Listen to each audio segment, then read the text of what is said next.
Jusqu'à aujourd'hui, les menaces se multiplient. J'aurais compris à l'époque quand les menaces étaient là, mais aujourd'hui, les menaces se multiplient au point où, et quand on dit menaces, c'est les menaces où on veut attenter à ma vie.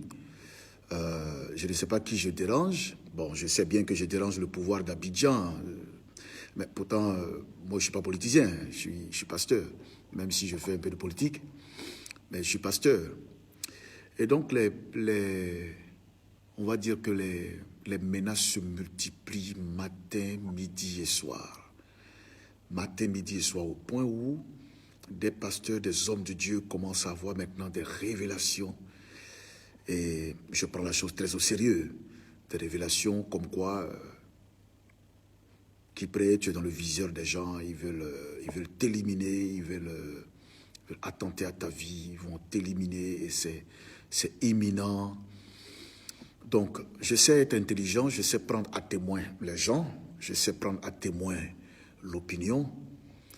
Voilà, pour vous dire que je reçois des menaces matin, midi et soir, parce que j'ai la fâcheuse façon de ne pas réciter les mêmes formules que tout le monde, comme un perroquet sur son perchoir artificiel. J'ai la fâcheuse façon de ne pas dire oui quand tout le monde dit non. Du moins, de ne pas dire oui quand tout le monde dit oui et de ne pas dire non quand tout le monde dit non. J'ai la fâcheuse façon de ne pas marcher dans la même direction que tout le monde. J'ai la fâcheuse façon de voir les choses autrement. J'ai peut-être la fâcheuse façon d'être courageux, la fâcheuse façon d'être prophète. Mon défaut est certainement d'être prophète. Parce que ma charge m'oblige aujourd'hui à faire face à des responsabilités, tant spirituelles que physiques. Ces responsabilités m'amènent aussi à me tenir à la brèche. Mais se tenir à la brèche n'est pas seulement prier. Se tenir à la brèche n'est pas seulement jeûner. Se tenir à la brèche, c'est aussi pouvoir élever la voix et donner le point de vue de Dieu ou un point de vue selon la parole de Dieu pour une situation donnée. Ainsi, qu'il y ait un crime dans une nation, le prophète a le droit d'élever la voix et de parler. Un peuple est martyrisé, le prophète a le droit et l'obligation, sous la conduite du Saint-Esprit, d'élever la voix et de parler. Partagez ce direct, s'il vous plaît. Partagez ce direct. Il y a un problème dans une nation, le prophète a le devoir et l'obligation de parler et de conduire le peuple vers la vérité. La Bible dit que là où il n'y a pas de révélation, le peuple est sans frein. C'est-à-dire que l'importance du prophète est là. Le prophète donne la direction. Le prophète fait entendre la voix de Dieu. Le prophète dit ce que tout le monde ne peut pas dire. Je ne plains personne. Si même des gens ne peuvent pas dire ce que je dis forcément, ou ce que d'autres personnes disent, ce n'est pas, tant qu'ils ne soient pas courageux, peut-être que ce n'est pas leur charge. Mais ma charge m'oblige aujourd'hui et je n'ai pas envie d'expliquer même à quelqu'un pourquoi je suis comme ça. C'est ma charge. Et tant que ma charge sera celle-là, eh bien, on me retrouvera sur toutes les plateformes, sur tous les tableaux où s'élabore l'œuvre de Dieu dans l'action comme dans la conscience. Je serai là. Au nom de cela, des gens ne se gênent pas. Ils ne se gênent pas.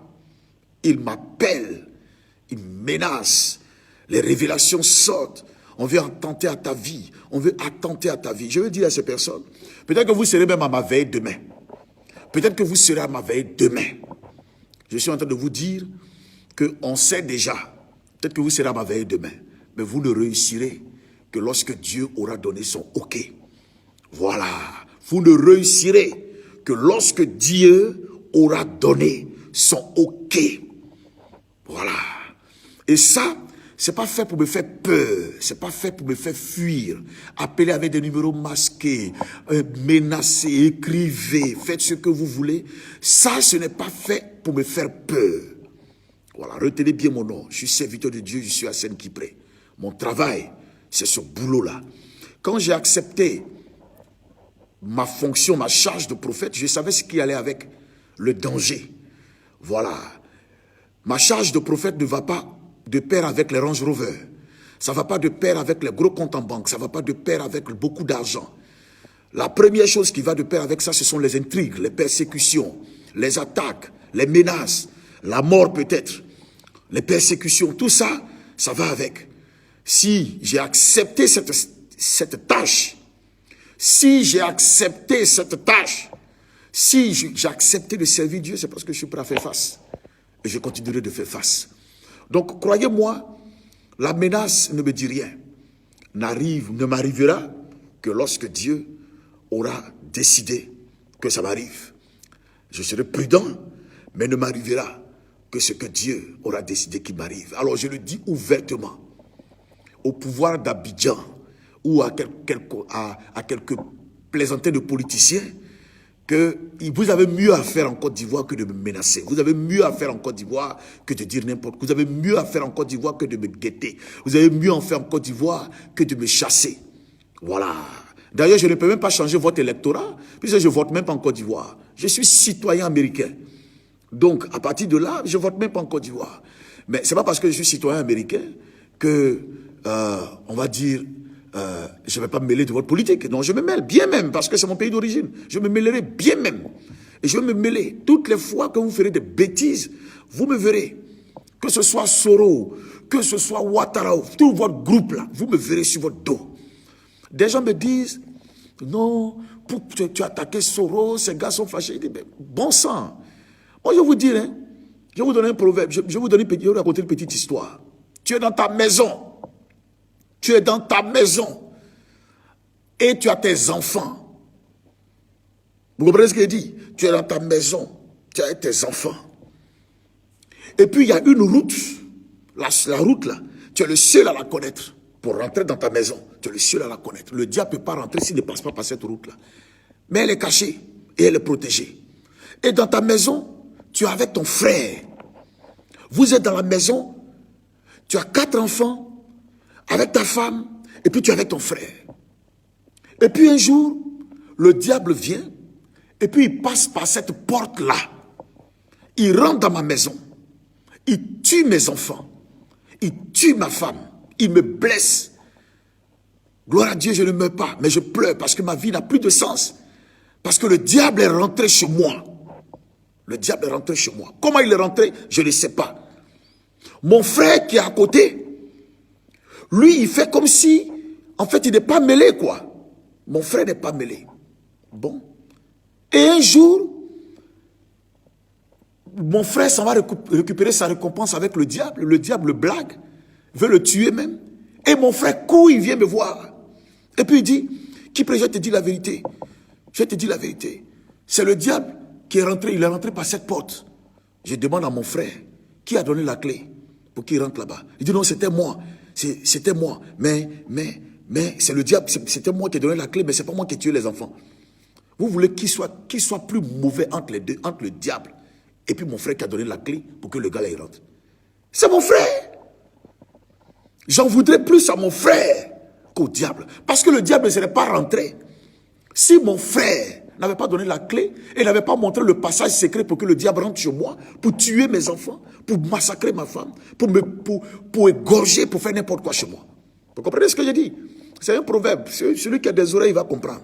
Donc, j'ai pleinement le droit de prendre position pour beaucoup de choses. Je suis un homme de Dieu. Ma charge là, c'est ça. C'est pas parler en langue rabababa seulement, c'est pas prier seulement pour les malades. C'est pas seulement régler le problème de foyer. Mais c'est aussi élever la voix contre l'injustice. Élever la voix contre les choses qui se font et qui ne sont pas normales. Partagez cette vidéo. Qui ne sont pas normales. Et j'ai encore l'amour de la Côte d'Ivoire. Et tant que cet amour sera dans mon cœur, partout, peu importe la menace, peu importe l'intrigue, peu importe tout ce que vous allez faire. Depuis que vous me menacez, je suis encore là. Je sais que vous n'aimez pas ce que je fais. Vous n'aimez pas ce que je fais. Vous n'aimez pas ce que je fais. Je sais. Mais en fait, je ne suis pas là pour vous féliciter. Je ne suis pas là pour que vous m'acclamiez. Je ne suis pas là pour que vous me lanciez des lauriers. Je ne suis pas là pour que vous me disiez, non, Kipré, tu as travaillé, non, Kipré, tu es notre camarade. Non. Celui qui a ouvert la porte et puis le diable est rentré chez moi, là, il est plus mauvais que le diable lui-même. Comprendra qui voudra. Celui qui a ouvert ma porte pour que le diable rentre, et puis le diable est rentré là, et puis il a tué mes enfants là. Moi, je sais que le diable, c'est le diable, donc je sais qu'il est mauvais. Si mon frère n'était pas allé là-bas, vous comprenez ce qu'il dit? Voilà, le diable ne serait pas rentré si mon frère ne lui avait pas donné quitus pour rentrer. Donc frère, je suis à la brèche. Je prie pour la Côte d'Ivoire. Je prie pour ma nation. Je prie pour la nation ivoirienne. Je prie pour mon pays. Et je continuerai de prier. Si ça vous dérange, tant pis pour vous. Mais moi, je continuerai de prier pour la Côte d'Ivoire. Je continuerai de prier jusqu'à ce que ce pays-là soit libéré. Oui, il y a des gens qui n'ont pas l'intérêt du peuple. Quand vous voyez ce que Bédié, Ouattara et puis Soro se sont dit, ce qu'ils se sont dit là, vous avez l'impression qu'en réalité, le peuple de Côte d'Ivoire, ne quittez pas, mon fils, va dire au pasteur Dakouri que je suis en direct, qu'il arrête d'appeler. Le peuple de Côte d'Ivoire là, vous avez l'impression que c'est juste une monnaie d'échange. Ils s'en fichent. Si toi tu finis, moi je prends. Toi tu finis, moi je prends. Et parce que toi tu n'as pas pris, donc aujourd'hui là, ce que toi tu savais de l'autre là, maintenant tu vas nous dire, on s'en fout de ce que tu sais. Ce que tu sais là, nous on sait déjà. C'est toi qui es mauvais. Parce qu'en réalité, si on t'avait donné le pouvoir là, toi aujourd'hui tu ne te serais pas confessé. Jamais tu allais venir nous dire ça. Vous voyez comment les gens sont méchants. Et parce qu'on parle de ça, vous menacez. Vous menacez qui? Moi. Ne m'arrivera que ce que Dieu aura décidé. Vous menacez qui? Vous êtes des sorciers, des voyous et des bandits. Parce que vous n'avez pas de respect pour le peuple de Côte d'Ivoire. Vous n'avez aucun respect pour ce peuple. Le peuple se monnaie en intérêt politique. C'est tout. Tant que ça vous arrange, les secrets sont dans votre ventre. Le jour où vous faites vos deals que ça ne marche plus là, c'est là maintenant vous venez vous dites on va casser les papos. Vous allez casser quel papot? Les papos que vous révélez aujourd'hui là, ça va ressusciter les morts. Les papos que vous révélez aujourd'hui là, ça va ramener tous les gens qui sont morts à l'ouest, qui sont morts au nord, au sud, à l'est, au centre. Ça va les ramener. Vous êtes méchants, les politiciens. Je vous dis ça. Vous êtes méchants. Quand on va donner les révélations, vous êtes méchants. Parce que si aujourd'hui votre deal avait réussi, si un avait pris après l'autre là, personne n'allait parler. On n'allait jamais savoir qui a provoqué la crise post-électorale. On n'allait jamais savoir qui a envoyé qui à La Haye, qui a fait quoi, qui a fait ceci. On n'allait jamais savoir. Vous êtes méchants. Et moi. Et les gens disent non, pardonnez. Ben écoutez, le pardon a plusieurs degrés. Hein. Ça veut dire que toi, ce que tu peux pardonner là, l'autre peut ne pas pardonner. Donc, il ne faut pas en vouloir à l'autre s'il n'arrive pas encore à pardonner. Toi, tu arrives à pardonner peut-être parce que tu as perdu ton boulot. Mais l'autre, il n'arrive pas peut-être à pardonner parce qu'il a perdu tous ses parents. Cette donnée-là aussi, prenez ça en compte. Donc, nous n'avons pas tous la même capacité de pardon. Prions pour que tout le monde arrive au pardon. Mais n'en voulons pas à ceux qui n'arrivent pas en ce moment à pardonner comme nous arrivons à pardonner. Parce qu'on n'a pas le même cœur. On n'a pas perdu les mêmes choses au même niveau. Il y a des choses qui n'ont plus de maison en Côte d'Ivoire. Parce qu'on leur a tout pris. Et toi, peut-être que tu es en exil. Mais lui, il a tout perdu. Ça veut dire que même en exil, mais il ne peut pas venir. Il n'a plus rien. Donc attention. N'en voulons pas à tous ceux qui ne peuvent pas dire, non, qui ne peuvent pas pardonner. Non, n'en voulons pas à tout le monde. Prions pour que tout le monde pardonne. Prions pour que tout le monde ait le cœur de Dieu pour pardonner, pour que Dieu pense les blessures. Mais je n'en voudrais pas à quelqu'un qui n'arrive pas à pardonner, qui n'arrive pas à pardonner à Soro Guillaume. Mais parce que lui, il avait dit pardon, donc c'est fini, ça va réveiller sa maman. Donc je dois prier. Et Soro ne doit pas en vouloir à quelqu'un si des gens n'arrivent pas à lui pardonner. Mais parce que quand lui, il partait faire ça pourquoi? Aujourd'hui, les gens se répandent, mais parce que c'est gâté. Sinon, il n'allait jamais venir dire. Afoussata Bamba n'allait jamais venir dire aux gens que c'est Ouattara, c'est, comment dire, Soro reconnaît qu'il a une seule rébellion qu'il a faite, une seule tentative de coup d'État qu'il a faite, et que c'est en 2002 pour le compte de Ouattara. Jamais ça allait sortir de sa bouche, puisque quand lui-même il a écrit son livre, il a dit Ouattara n'est pas un homme à faire coup d'État. Vrai ou faux? Alors, vrai ou faux? Il n'allait jamais dire ça. C'est parce que c'est gâté entre eux. Il y a le feu dans le camp de chacun qu'aujourd'hui, chacun essaie maintenant de sortir ce qu'il a sur l'autre et on dit, on parle de quoi? Grand déballage. C'est des voyous et c'est des bandits, eux tous. Parce qu'ils ne sont pas gentils. Voilà. C'est ça la vérité. Alors, c'est pour ça que vous allez me menacer. Menacez-moi, hein. Je veux toujours vous dire la vérité. Demain, il y a une veillée de prière le 31 janvier. Demain, il y a une veillée de prière. On va faire des proclamations sur la Côte d'Ivoire, sur le Cameroun, sur le Congo. Dieu m'a oint. Venez, on va faire des proclamations sur votre pays. Peu importe le pays d'où tu viens, on va faire des proclamations. Les gens sont de véritables plaisantins. Ils finissent de mettre le feu au pays et ils viennent jouer des gens qui font pitié. C'est vous qui avez brûlé ce pays-là. C'est vous parce que vous avez fait des deals politiques pour brûler le pays. Vous saviez très bien ce à quoi ça nous amenait.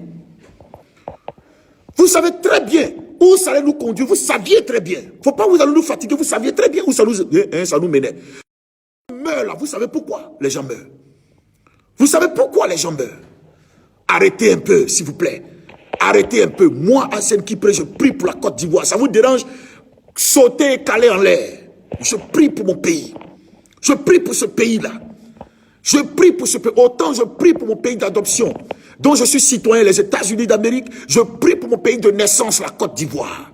Je prie pour que Dieu relève ce pays.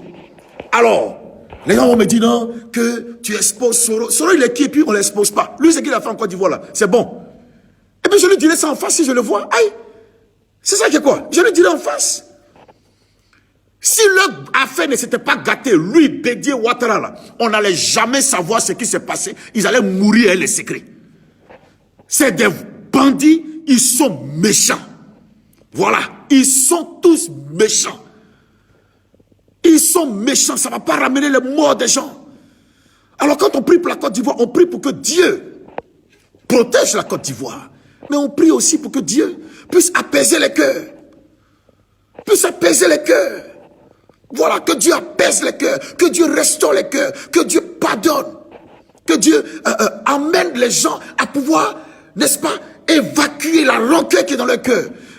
Et on dit non, les Ivoiriens ne veulent pas pardonner, c'est notre frère, il était notre frère, et puis il allait prendre les armes, il n'était pas notre frère, c'était notre ennemi, c'était notre ennemi à l'époque, il était notre frère. Donc j'ai le droit d'avoir des réserves quand même. Ah, n'en voulez pas aux gens, hein. Priez plutôt pour que Dieu leur donne le cœur de pardonner. N'en voulez pas aux gens. On aimerait bien que ce soit aussi facile. Que les gens puissent pardonner en Côte d'Ivoire. On aimerait bien. Mais ce n'est pas aussi facile que ça. Ce n'est pas aussi facile que ça. Que chacun partage au moins 50 fois. Je veux qu'ils entendent ce que je dis. Ce n'est pas aussi facile que ça, camarades. Ce n'est pas aussi facile que ça. Les gens ont tout perdu. Il y a des gens qui c'est comme s'ils viennent de naître. Ils ont tout perdu. Donc quand tu viens lui dire pardon là, il te dit ok, mais et ma maison? Tu dis pardon, il dit ok, et mon enfant? Pardon, ok, et mon bras que tu as coupé? Pardon, ok, et ma femme que tu as violée? Ce n'est pas aussi facile que ça, s'il vous plaît. Ce n'est pas aussi facile que ça. C'est pourquoi prions pour la Côte d'Ivoire. Prions pour notre pays. Prions pour la nation. Prions. Prions, frère. C'est pas aussi facile le pardon. Le pardon, nous c'est parce qu'on est chrétiens. On a Jésus, on a le Saint-Esprit. C'est pourquoi aujourd'hui, on peut pardonner. On a Jésus-Christ, c'est pourquoi on peut pardonner. Mais ceux qui n'ont pas cette force, cette grâce-là, qui n'ont pas ça, comprenez leur désarroi, comprenez leur amertume, comprenez leurs pleurs, leurs larmes, leurs gémissements. Comprenez ça. Comprenez ça. Et priez pour que ce pays-là puisse être libéré de toute cette rancune, puisse être libéré de tout ça. Et on dit non, il y a d'autres qui rient. Mais oui, quand on massacre le peuple, il y a d'autres aussi qui riaient. Donc ne leur en voulez pas. Priez plutôt pour que les gens deviennent conscients. Moi, je n'en veux à personne. Je n'en veux à personne. Je n'en veux à personne.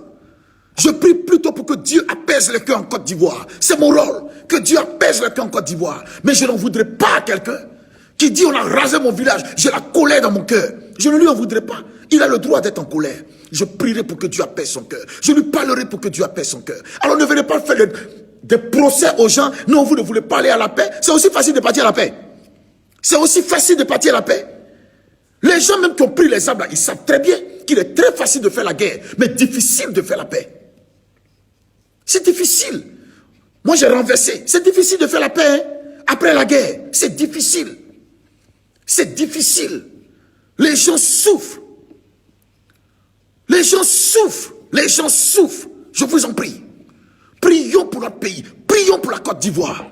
Parce que ces gens-là ont bousillé le pays. Ils ont partagé leur gâteau. Ils ont mal partagé. Maintenant, ça tourne mal. C'est nous, on doit prendre les pots cassés. Et ils veulent que nous, on les accepte. Quelle que soit votre repentance que vous voulez. En réalité, les gens qui parlent aujourd'hui, qui disent qu'ils sont en train de casser les papos, là, c'est pas la repentance qu'ils font. Ils sont en train de sortir des armes qu'ils avaient cachées contre leurs adversaires, qui étaient leurs alliés d'hier. Donc, ce sont des armes qui sortent. C'est pas des repentances. C'est pas des repentances. Ou c'est pas une repentance. Ils sont en train de dire, oui, moi j'ai fait, mais et toi aussi tu as fait. Voilà, c'est les palabres bêtes comme ça là. C'est ça qu'ils sont en train de faire. Non, j'ai fait ça, mais et toi aussi tu n'as pas fait aussi. C'est comme des sorciers. Non, toi tu as mangé trois choses. Tu as mangé le fils là. Mais oui, mais c'est pas toi qui as pris de la cuisse. C'est les sorciers, c'est les palabres des sorciers là qui sont en train de faire comme ça. C'est les palabres des sorciers là qui sont en train de faire. Ils se dénoncent entre eux. Ils ne sont pas en train de se repentir. La repentance se fait quand tu n'es même pas en danger.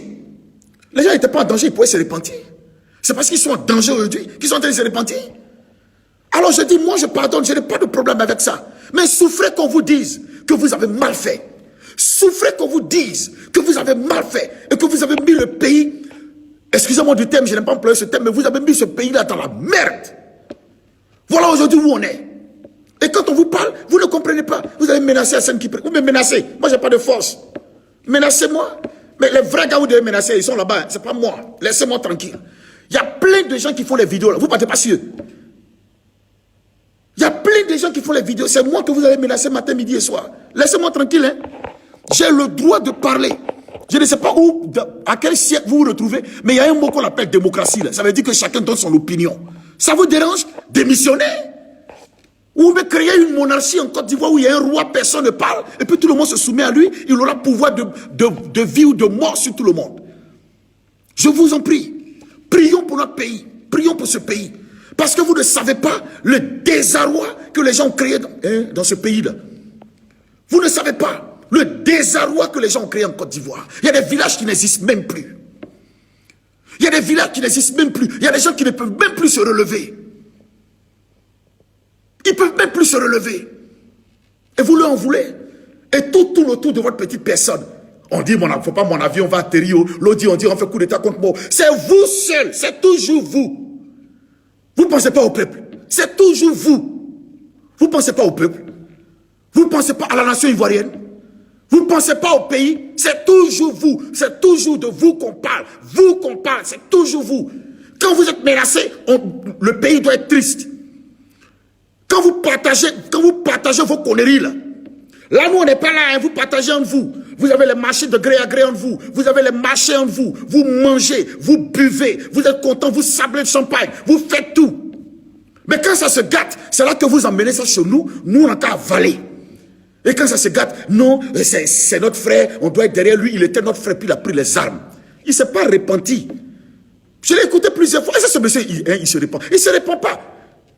Vous voulez savoir ce que moi, en tant qu'être humain, ce n'est même pas en tant que pasteur, mais je vais vous dire en tant qu'être humain qui a vécu la crise, moi j'en voudrais plus à Soro. J'en voudrais plus à Soro qu'à chose, comment on dit, qu'à Ouattara. Je lui en voudrais plus à lui.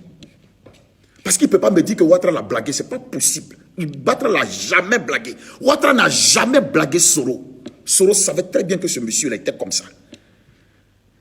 Il savait très bien que le monsieur était comme ça. Et ça, c'est mon point de vue. Il savait bien. Le gars l'a blagué quand? Lui, c'est un enfant. Il a dirigé la fessée. Lui, c'est un enfant. C'est un enfant. Personne n'a blagué qui que ce soit. Eux tous sont rentrés dans cette crise-là, dans cette affaire d'acheter armes, convoyer des armes, attaquer les gens, brûlé les villages. Eux tous, là, ils sont entrés, ils savaient ce qu'ils cherchaient. Chacun cherchait son positionnement. Ils ont fait leur ken, ils ont fait leur guet, ils devaient faire leur guet, le guet a mal tourné. Maintenant, ils vont venir à la place publique. Chacun vient comme s'il a une révélation sur l'autre. Toi, tu as fait ça. Toi, tu as fait ça. Les petits paroles de cours communes. Là. Non, bon, c'est vrai que l'enregistrement, c'est moi qui ai dit. Mais est-ce que tu as dit le contexte dans lequel l'enregistrement a été fait? J'ai la bande originale. Donc, en fait, c'est de nous vous parler comme ça, quoi, dans vos enregistrements, là. C'est de nous vous parler comme ça. Ça veut dire que vous parlez des Ivoiriens comme des petits poulets. Vous parlez des Ivoiriens comme des petits poulets. On va attaquer ici. Non, on a une puissance de feu. C'est de nous vous parler comme ça, hein. Quand vous faites puissance de feu, là, la puissance de feu, là, vous n'imaginez pas le nombre de civils qui vont mourir. Vous faites vos ken quand c'est gâté et c'est chez nous vous venez. Et on vous parle, au lieu de vous repentir, vous êtes là, vos sbires là vont menacer les gens. Vous menacez qui? Moi. Ah, camarade, on ne me menace pas, hein. On ne me menace pas. Ah, on ne me menace pas, hein. Il y a un gars qui m'a écrit, il me dit, non, quand tu vas venir en Côte d'Ivoire, hein, on va pas te donner le visa pour rentrer en Côte d'Ivoire. Carrément. Et il a dit que j'ai envie de venir là-bas. Aïe, carrément, j'ai envie de venir là-bas. Et moi, celui-là. C'est moi-même qui ai quitté le pays. Aïe, si je viens, je viens. C'est ça qui est quoi? Arrêtez de menacer les gens et occupez-vous des vraies choses qui sont dans le pays. Voilà. En tant que pasteur, je vous dis, occupez-vous des vraies choses qui sont dans le pays. Le pays est blessé. Cherchez à penser les blessures que de menacer les gens matin, midi, soir. On n'est plus à ce niveau. Il y a un temps, vous menacez les gens avec peur. Les gens n'ont plus peur de ça. Ça ne mange pas rire. Ça ne fait plus rien à quelqu'un. Vous menacez là, ça ne fait plus rien. Partagez encore ce direct-là. Ça ne fait plus rien à quelqu'un. Menacer, c'est ça qui est quoi? Ça ne fait plus rien à quelqu'un. Alors, priez pour le pays, s'il vous plaît. Priez pour la nation ivoirienne. Priez pour notre pays. Priez pour notre pays. Priez pour la nation ivoirienne. Priez pour que ce pays aille bien. Il n'est plus l'heure que chaque église se replie sur elle-même. Prions pour notre pays. C'est tout. C'est sur ce point-là qu'on va être d'accord. Mais sinon, quand tu as pardonné à Soro ou à pardonner, chacun est libre de faire ce qu'il veut. Moi, je ne vais jamais faire direct sur quelqu'un pour dire, non, toi, tu n'as pas pardonné. Et c'est moi, je sais ce que lui, il a perdu. Moi, je sais ce que le gars, il a perdu. Quelle est la rengaine qu'il a contre Soro ou contre Ouattara ou bien contre Bédié ou bien contre Gbagbo. Et c'est moi, je sais. Et c'est moi, je sais.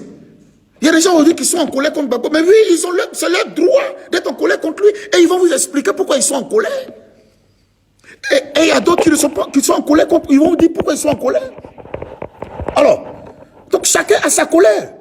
Donc, s'il vous plaît, je suis venu vous dire que les menaces que vous m'envoyez là, moi-même je viens parler en direct même pour vous dire, laissez tomber.